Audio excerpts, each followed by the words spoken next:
શરીરમાં છે. કેટલા શત્રુ? જો આ રસવો નિંદ્રા તંદ્રા બદમાશ અને અહંકાર રૂપી માં મોટો શત્રુ કયો? અહંકાર. મારો બંગલો, મારી ગાડી, મારી મોટર, મારા પૈસા, જેવી તમે મારું કહો છે તમારું છે ખરું નથી.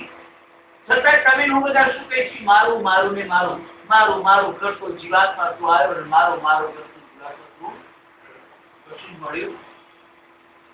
ખાલી હાથે આવ્યો અને મુઠ્ઠી વાળીને તું જતો. છતાંય આપણે મારું મારું કરીએ.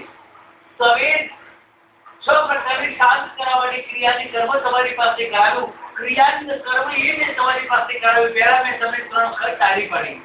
તો આ શરીરનું સ્ટ્રક્ચર છે ને સ્વભાવને આધારભૂત છે. સ્વભાવ પણ 3 પ્રકારનો છે: સાત્વિક, રાત્રિક અને તામસિક. કલિકાલનો જો ખોરાક છે, કલિકાલના માનવીનો સ્વભાવની શુદ્ધિ કરવા માટે 3 ખર્ચ ટાળી પડી. એ પછી મેં તમને આખી કાલે લગાવવાનું કહ્યું. આખી કાલે કેમ? તો શરીરના દરવાજા કેટલા છે? 9 પ્રકારના દરવાજા છે. 9 પ્રકારની ભક્તિ છે, 9 પ્રકારની શક્તિ છે. તે પ્રમાણે આ ખરી કામ દ્વારા આપણું જીવન સુખ યોગ્ય બને અને આપણું જીવન સફળ બને. એ પછી ડાબા પગને એડી ખંખેરવાની કહી અને મેં પછી તમને આખી કાલે લગાવવાનું કહ્યું. એ કર્મ કર્યા પછી આવું શુભ કાર્ય કરવું હોય તે કોઈ સાબરત બોલાય ચાલી શકે નહીં. આ તમામ પ્રકારના તીર્થોનું આપણે આવાહન કરીએ છીએ.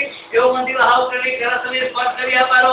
કળશત્યમ હે વિષ્ણુ કા હે રુદ્ર સમાસિદા તો બ્રહ્મા મજે માજો ગણાસા તો નગરા સર્વે સબની બાવસુંદરા વેદો નામ વેદો દવરાય સૈદા સર્વે કળશો સમાસિદા વિદા વિદે સતે પુષ્ટિ ગંધા આયાસુ દેવ પૂજા સંકરી દા ત્યાગને ગાય તમને સેવા ભોગા વેકરા રે જેતુ કાવેરી જળ છે સર્વે કરો બ્રહ્મા વિચારે જેના મુષ્કરે રેવજે સત્યને મે દેવા તેરા દેવાગા અમૃત સુજા સદા સર્વાંતિ સાબાયો હું તેલા પુત્યો મસલા કર મમ રાય ગમા માનીના પાણીના દે વરુ ભગવાનને આપણે યાદ કરી આપે.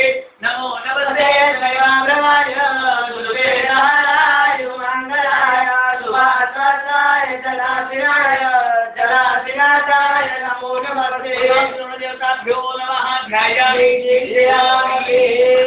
ચારે સમાચાર તિલકૈયા પરા પૂર્વે લોકદાય બહાર રૂપેલા પૂજ્યામિ કેસુ બેજાની એદયા પૂજ્યામિ સાધના પૂજ્યામિ અસમેદા સર્વેદા પૂજ્યામિ અપાતિર્ણાય વર્ણા પૂજ્યામિ સત્રો ચારા દેગંદા